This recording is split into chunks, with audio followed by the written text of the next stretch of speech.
స్వేచ్ఛతో నడతాకుము. పిత పుత్ర పవిత్రాత్మ నామమున ఆమేన్.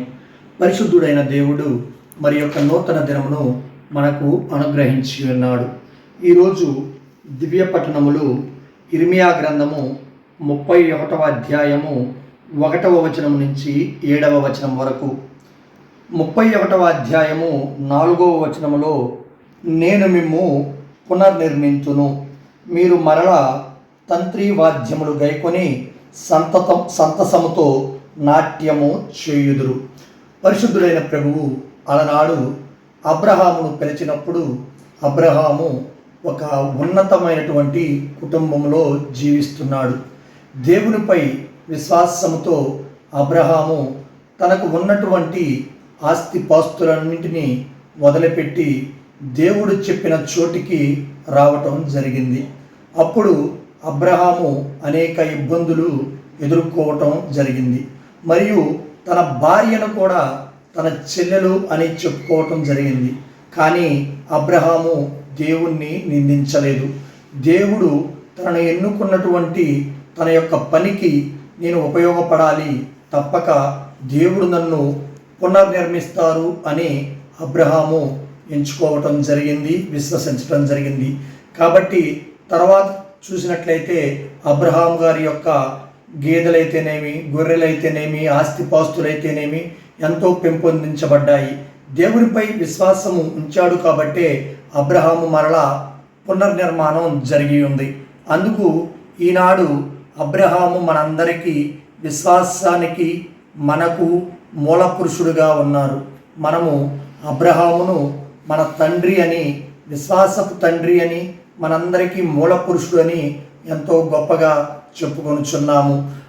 ఆ విధముగా అబ్రహామును దేవాతి దేవుడు మరలా పునర్నిర్మించి ఉన్నారు. అదే విధముగా ఇంకొక వ్యక్తి యోబు గారు. యోబు గారిని కనుక మనం చూసినట్లయితే యోబు గారు కూడా తన యొక్క కష్టాలలో, నష్టాలలో, వ్యాధులో, బాధలో కూడా దేవుణ్ణి నిందించలేదు.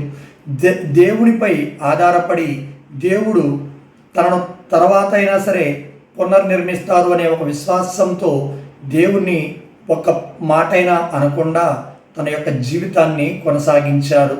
అప్పుడు దేవుడు మరలా యోబు గారు కోల్పోయిన దానికంటే కూడా అధికముగా ఇచ్చినట్లుగా మనము దివ్య గ్రంథ పఠనాల్లో చదువుచున్నాము. కాబట్టి మనందరము దేవునిపై ఆధారపడి మన కష్టాలలో, మన నష్టాలలో, మన వ్యాధి బాధలలో మనం దేవునిపై విశ్వాసం ఉంచి దేవుడు మనలను మరలా పునర్నిర్మిస్తారు అనే ఒక గొప్ప విశ్వాసంతో మన పూర్వీకులైనటువంటి అబ్రహాము వలె, యోబు వలె, దానియేలు వలె, తోబీతు వలె ఇలా చెప్పుకుంటూ పోతే బైబిల్ గ్రంథంలో అనేక మంది దేవునిపై ఆధారపడి మరలా పునర్నిర్మాణం జరిగించుకొని ఉన్నారు.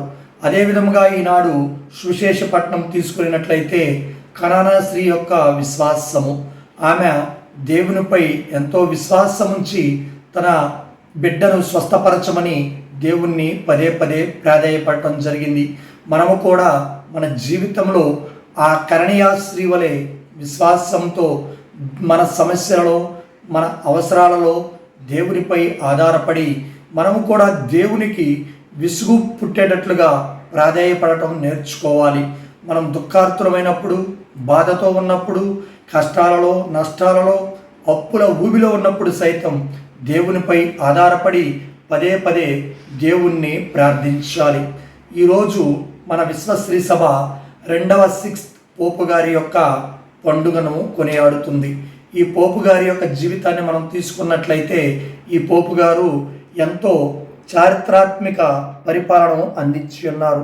ఆనాడు ఎంతోమంది క్రైస్తవులం అని చెప్పుకోవటానికే భయపడినటువంటి రోజులు. అయినప్పటికీ ఈ పోపు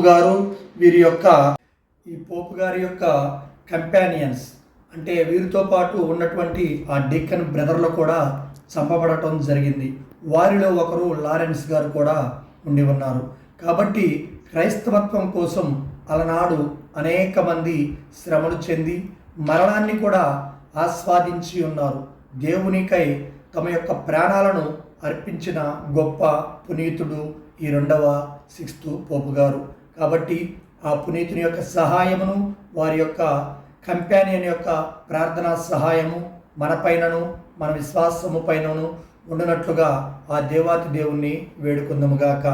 పిత, పుత్ర, పవిత్రాత్మ నామమున ఆమేన్.